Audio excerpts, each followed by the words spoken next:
everyone. Welcome to this week's Karma Cards. I don't know about you, but I've had it up to here with this week already, and it's just Wednesday. The energy has been really intense and a little off lately. I've been touching base with clients and friends, and everybody's kind of got that, it feels off feeling. And I've been really trying to figure it out because the usual suspects don't seem to be the culprits right now. Although I will say the energy is ramping up to the full moon. And the full moon is this Friday in the US and Saturday in the rest of the world. But as it ramps up to that energy, we start to really feel it. And I have a sense it's going to be a really big moon. In fact, I've seen it in the sky recently. I don't know about you, but it's been pretty close. So I'm wondering if we're coming up to a super moon here.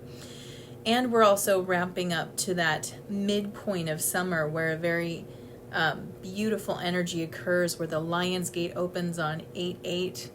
And as we ramp up to that, that means that our sun is starting to align with the sun of Sirius, which is considered our spiritual sun. And when these two align, a portal opens that allows these massive spiritual downloads to come through. So I feel like what's going on is, again, this kind of detox vibration that we're going through, where we're sort of preparing ourselves to make room for this increase in energy that's coming in. And I'll be talking more about that as we get close to the Lion's Gate.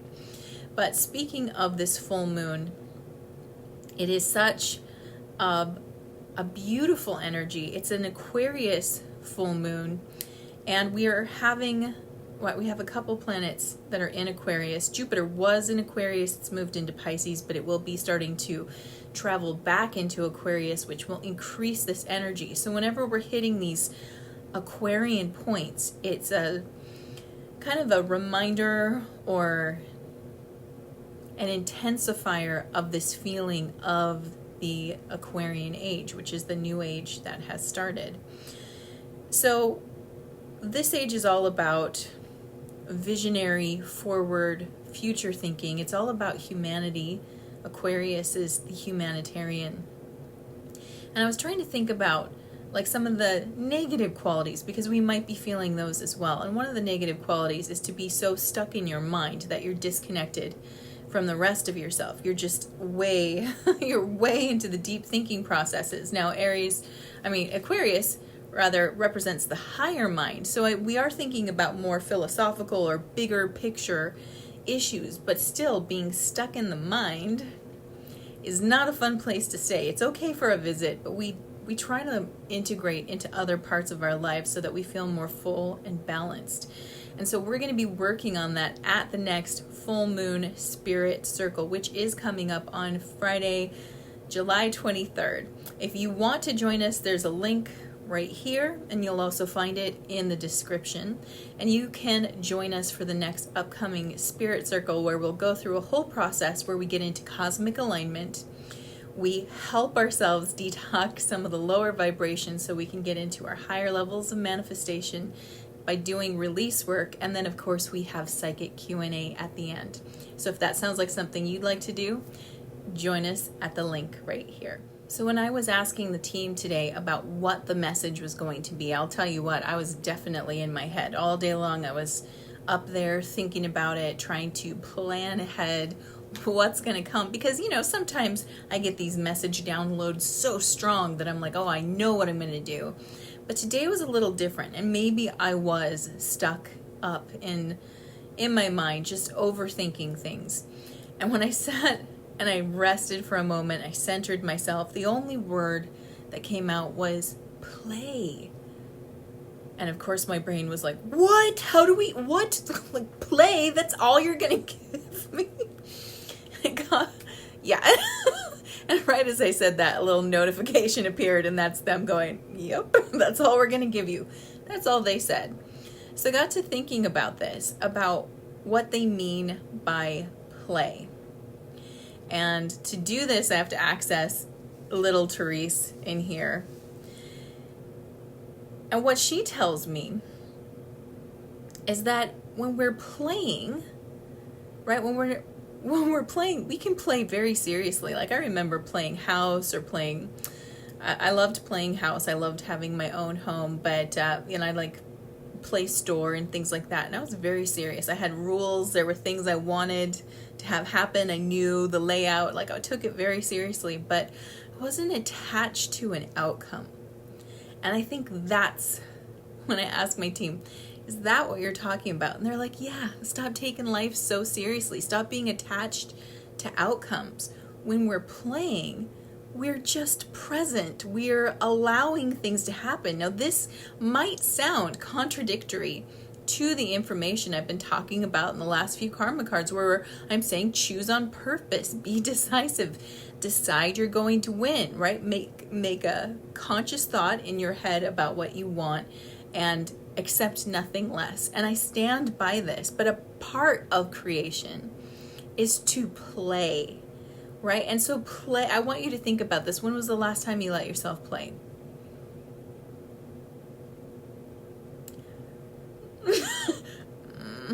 Yeah, I've been in this zone myself lately where I have ideas about how I want to play, but there's always just something, I got to take care of this. Now I got to make dinner. Now I've got to take care of this, right? More business stuff comes up. And if you haven't realized, there's always going to be something. There's always going to be something that wants to get done. There's always going to be new opportunities showing themselves. There's always going to be that running to-do list of the things that make you feel like you're on track with what you want. And it's really easy to get stuck up in your head and stuck in this, mentality of I got to really laser in and I can't relax. I'm the kind of person, it's funny, this is very almost Virgo of me, and I'm not sure where this comes from in my chart, but I am the kind of person who I just prioritize work first, play second. It's always that way. It's always dinner, then dessert. And, but lately what's been happening is like seconds are coming for dinner. It's like I got dinner and I clear it, right? And then more dinner shows up. And I feel like it's just the universe's way of saying, hey, you know what? You're going to have to figure out how to prioritize this playtime, because if we take what we're making too seriously, we'll never enjoy it. You see, the brain tells you you're going to enjoy it at the end when you get it. But life isn't about the end. It's about the middle. It's about the journey. It's about the process. And if we can't enjoy ourselves in the process, what ends up is we will end up accumulating exactly what we want, but not enjoy it because the process and the journey on the way to that thing was not enjoyable. So the message is to play. That's what they want us to focus on this week. And that means we let go of attachment. And when you let yourself play, there's an incredible power in this, because go back to your inner child. Think about that. They could be anything they wanted to be. They were a fairy. They were a superhero. They were a cop. They were a doctor. They were, right? They were the president of whatever. They were anything they wanted to be. And you can do that now. You can tap into this magical energy and enjoy the moment. So something that I personally enjoy doing, I love to paint, I love to draw. And I actually do this for a living as well. But I've noticed that if I don't give myself time to just do it for me, then I don't enjoy the process where I'm creating for other people. So one of the things I know I'm going to do is just sit down with one of my sketchbooks and just blot out some stuff and try my best to get out of my head and just enjoy being in the process. Sometimes when we slow it down, when we make it less about the end result, then we really experience like why we love something again. When I sit down with my paint and I really let myself just play, I discover how much I love the feeling of a brush on paper. I love to mix things together. I love mixing of color. I love the texture. I love the variety of tools that I work with. I love everything about it. When I'm focused on outcomes, I blur out those details because you can't, right? You're always focusing on something that hasn't come yet. And so, again, to play, we have to be in the moment, and we have to we just let ourselves go in whatever direction we're compelled to go in.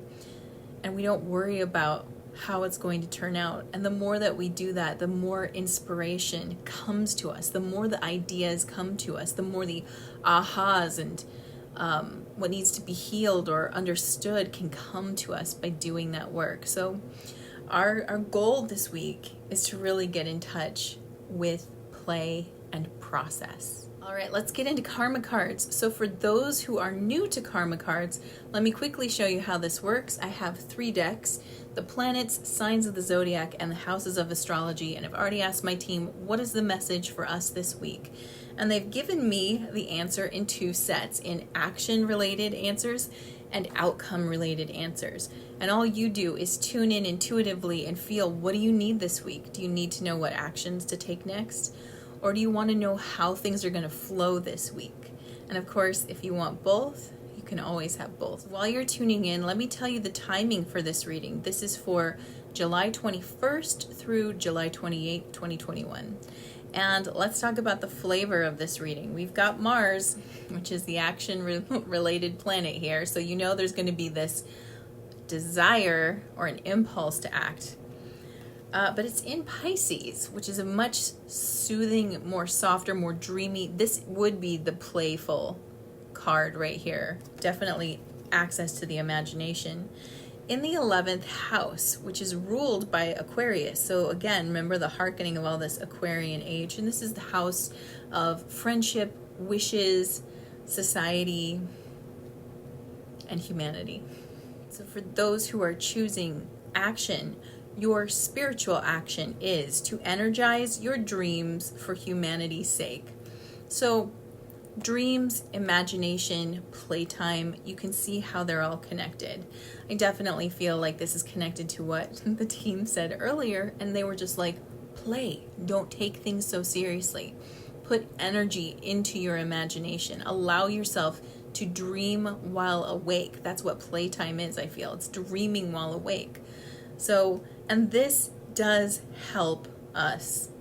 It helps the whole when we do this, right? We need to lighten the frequency right now. There is a lower frequency energy that has been playing around this last week, maybe even 2 weeks. I have my suspicions about what that is, but regardless, if we want to change that, we're going to have to change our personal frequency first. And remember what I've told you in the past. The highest frequency in any given area is the isotope. Therefore, when you raise up your frequency, let's say you've moved from anxiety into contentment, right? That's a higher frequency point. Then you're pulling up the frequency in the area around you. So this is, this work, play is serious, but it's also play. Mental action at this time. Confront your idealization of your hopes and wishes. Idealization is a tricky slope because it shows us what we believe is the best about something, but it can also place it outside of our reach. When we over-idealize anything, we are sort of creating perfection around it, and perfection is unattainable, and therefore we feel like it can't be reached, and then instead of feeling the upliftment from the ideal, we feel almost unworthy of it, if that makes sense. So it's asking us to, hey, if it's hard to play, if it's hard to dream, if it's hard to play at your best life, or play at being present, or play just for the sake of play, just to be silly, we're being asked to take a real look at it. Like, don't just push it aside and go, well, that's ridiculous, and I guess I don't need it. Actually stop and question. Why? Why is this hard for me? Could be that we've placed too much importance on it again, and therefore we're taking it too seriously. And we simply just need to, again, lighten up. Physical action at this time. Force yourself to be a part of something overwhelming and do it for the future. Okay. Force yourself. Okay, this comes from Mars. That's the language of Mars. But remember, the intention behind it is to take an action, is to, the confronting and the forcing. This is taking action. Like, really look at this. They're saying, this isn't about a contemplation, but rather, yeah, you're going to think about it, but then what are you going to do about it once you thought about that? How are you going to get over the mind and move yourself into action? Be a part of something overwhelming and do it for the future. Remember what I said about raising the frequency? Well, if you think about it, everything is frequency, and that thought of its in and of itself. Wow, words are hard. Words are hard today. That thought in and of itself is overwhelming. If everything is frequency and you can affect it, let that sink in, right? Just wow. Okay. One of the things I know about spiritual growth is that the closer you want to get to God or Source or the universe, the more like a child you must become. So the closer you want to get to God, the more like a child you must become. Be like a child. Isn't it interesting that we put so much weight and importance on developing ourselves when all we're really trying to do is get back to what we already were? It's so beautiful. It's so simple, and yet there's complexity, right? Because we've built up layers. We've built up layers over experience, over the facts in our life, over the fiction in our life, over our fears or traumas, the things that we've been through, good and bad. All of that has created layers, which sort of separates us from what we truly are, which is this pure childlike essence who understands play. And so, interestingly enough, play is a very high spiritual value because it takes you right back to being a child, which takes you right to the center of the center of the center. Deep. Okay, now let's go to outcomes. So for those who are choosing outcomes in Mars in Pisces in the 11th house of hopes, dreams, wishes, and humanity, your spiritual outcome is the drive for spirituality to ultimately experience freedom. Oh, that's beautiful. So this getting in touch with that inner child gets you in touch with that deeper spirituality, which sets you free, right? Like when you know yourself, it's funny because the mind has an idea about what knowing the self is, but when you integrate all parts of your intelligence, so it's not just your mind, it's also your heart, it's also your physical body, and it's also your spirit. When you integrate all these together, then you understand. Then you understand what your real essence are, who you are.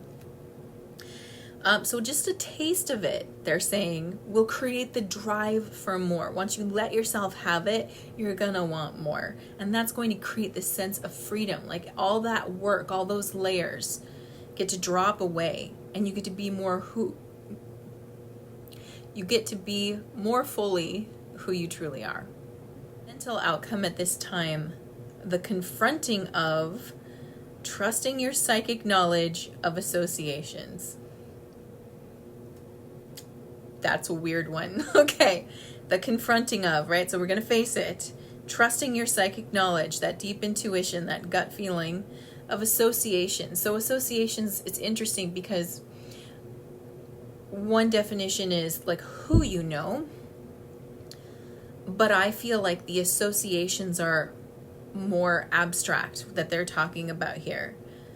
Your psychic knowledge of association. So what you associate with, meaning what you associate play with, what you associate trauma with, what you associate love with. We've already assigned meaning, a personal meaning, as well as what we think. I think sometimes we get personal meaning and the actual meaning kind of fused in our mind. We can't quite tell the difference. So our associations are our own subconscious's language communicating with us. So we all have a different idea. They're similar but slightly different of what love is. What is trauma? What is play? What is growth? What is pain? What is expansion? You're going to know that you have a very specific language around this. And if you start tapping into this, right? If we get past judgment or trying to be right, we just go for, what does it mean to me? And we get the association. What we're learning here is the language of our own subconscious mind, who again is giving you key information about yourself, who you really are, and what your destiny is. So this is pretty big. I mean, that's an exciting one to get. Physical outcome.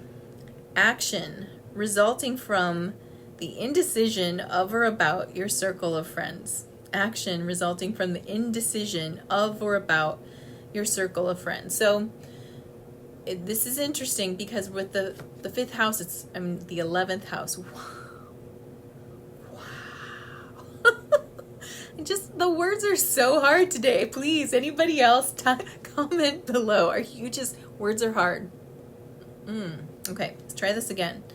The 11th house is always going to talk about friends, right? That's going to be brought up here. And it just makes me think of what we've heard before, where we're the culmination of the 5 people we hang out with the most.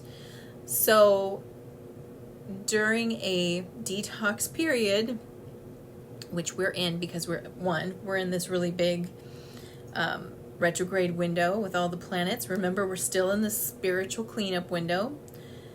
We're about to hit a full moon, which is a release point, and the sign that represents the timing that we're in. So there's sort of this epic buildup happening. And again, we're having so much peeled away. So it's natural to want to step back and go, well, okay, who do I spend my time with? What is their, what's their deal? How are they viewing things? How would they associate, playtime? Is there anybody I can play with, right? Is there anybody out there that gets it or feels like me? Or do I find myself always on the outside? Like I'm with these people because we have shared past or shared experience, but I don't feel like they get me. Like I'm not fully able to be myself. So if you're experiencing that, that's something you really got to look at, because that's something that does need to shift for you, right? You're going to constantly, it's going to be harder to allow yourself to play and be free and be like a child if you always feel like you have to quell that imagination, right? Because it's not accepted. So they're asking us to take action about that. And if you find yourself in a place of indecision about, like, I don't want to do that. I don't want to get rid of anyone. Well, one, do you have to get rid of anyone, or do you just need to recognize and bring more consciousness to when you hang out with that person? So it's not necessarily about deleting people as it is about understanding, like, what's the relationship here? Oh, I tend to be the support person for this person. Okay, so when you hang out with that person, that's what you're going to be doing. You're always going to be in that support role. And that's fine, but it's not so great on a day where you need support, right? I'm sure you've had that experience where you tried to flip it around and it didn't go so well, or you felt let down, felt uneven or unbalanced. So the more you understand your own needs and desires, where you're at, and then you understand that circle of friends, right? When you get clearer about them, then you can make conscientious, mindful choices about when you hang with them and when you don't.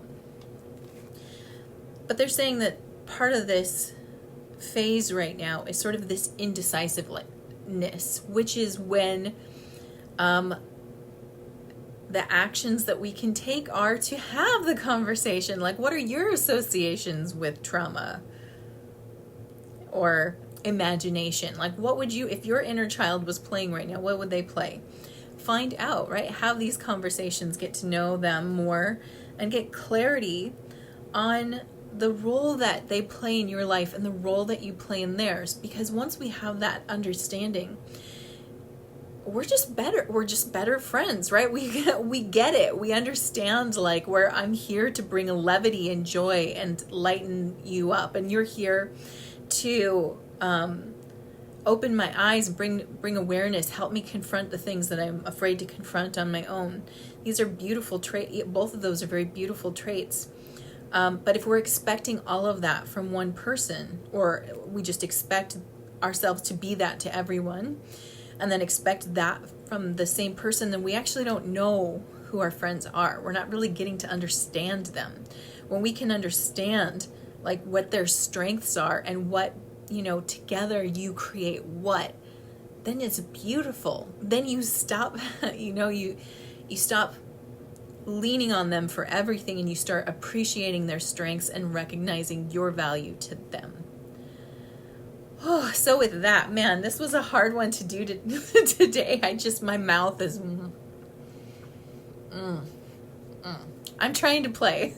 I'm trying to lighten up right now. I'm going to take my own team's advice. I'm going to lighten up and relax and try to see how the next few days are if I just lift the frequency by taking some of the pressure off, that whatever we're going through, it does not have to be so serious. And it's big stuff is shifting. This is not a small year. It's a year of huge shifts and big events that are happening. So we've got to learn to balance that and recognize like when to laugh, when to relieve the pressure, and when to allow ourselves to fully experience joy. And when we can do that, even when life feels hard, that is beautiful mastery and power right there. So with that, I'm wishing you a fabulous, playful week, and I will see you soon. Mwah. Thank you for watching. Subscribe now and hit the notification bell so that you know the next time I release a new video. Until then, stay magical.